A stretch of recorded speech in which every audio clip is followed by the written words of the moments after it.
But before that, I think the first one is to thank the people of Nakuru for a very peaceful election, and also turning up on 9th to exercise their voting rights.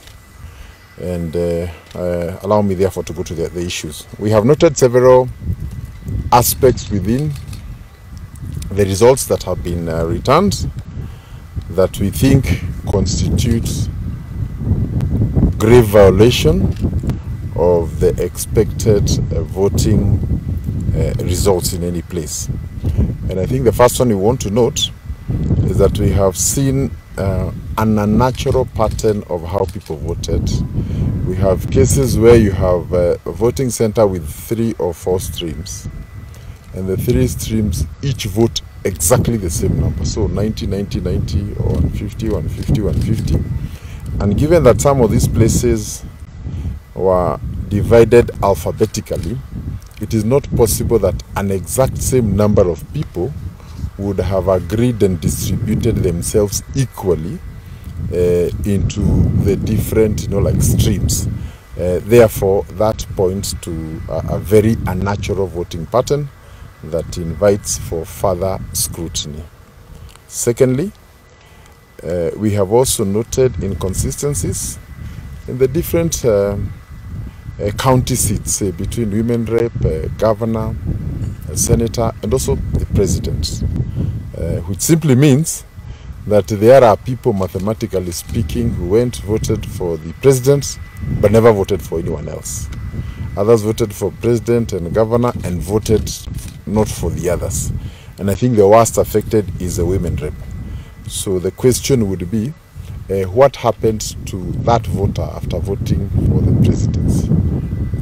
No, how do they disappear in the queue before they vote for the other 2 or 3? And I think that is a very serious issue that requires serious forensic before we can be able to unveil. But from the onset, it clearly points to some fraud along that area. Thirdly, we also have had massive or rampant instances where our agents were denied access to the polling stations, and they were told their letters were not stamped, and it took so much back and forth until most of them were allowed on or after 10 a.m. in the morning. And what happened before they were allowed in, we can only imagine.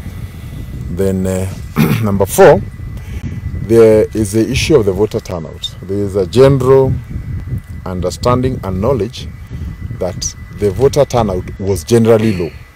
In fact, in many places, there was hardly any queue. And by the close of the day, we were around 50, 55 on voter turnout. But as it were, finally, when the results are tallied, it is coming to 68. So where did the other people come? Where did they come from, given that the general understanding across all our polling stations that there was very low voter turnout? So where does 68, 70% come from when there was hardly any queue? And for those who are here in 2017 compared to now, when we were doing about 80, queues were as long as maybe 100, 200 meters in some centers.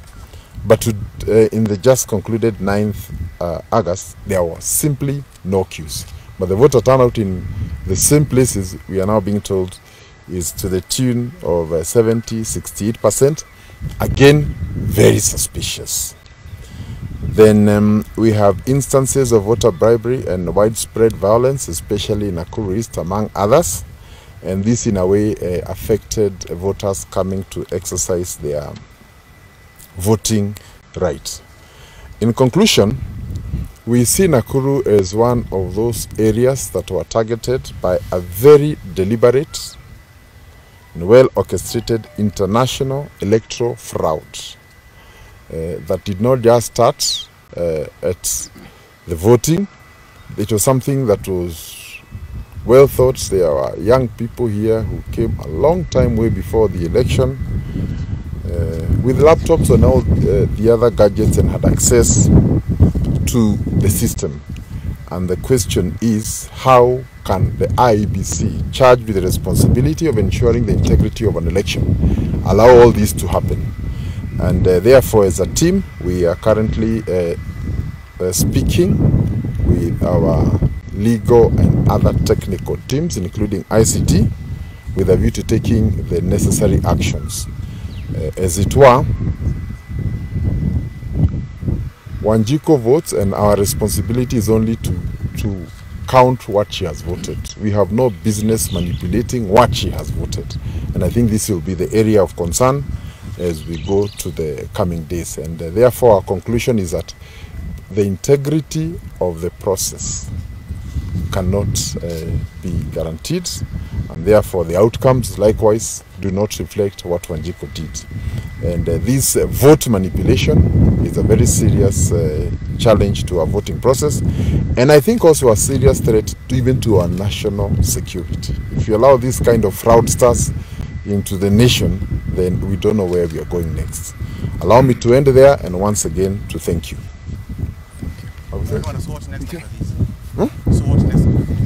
We have said we are consulting with our legal and other experts, so I think the rest will be determined from there. Yeah.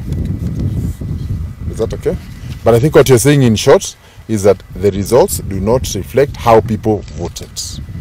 After voting, there was manipulation, both electronic and otherwise, other forms of manipulation. And this is the subject of part of what we will be investigating now and in the coming days. Thank you.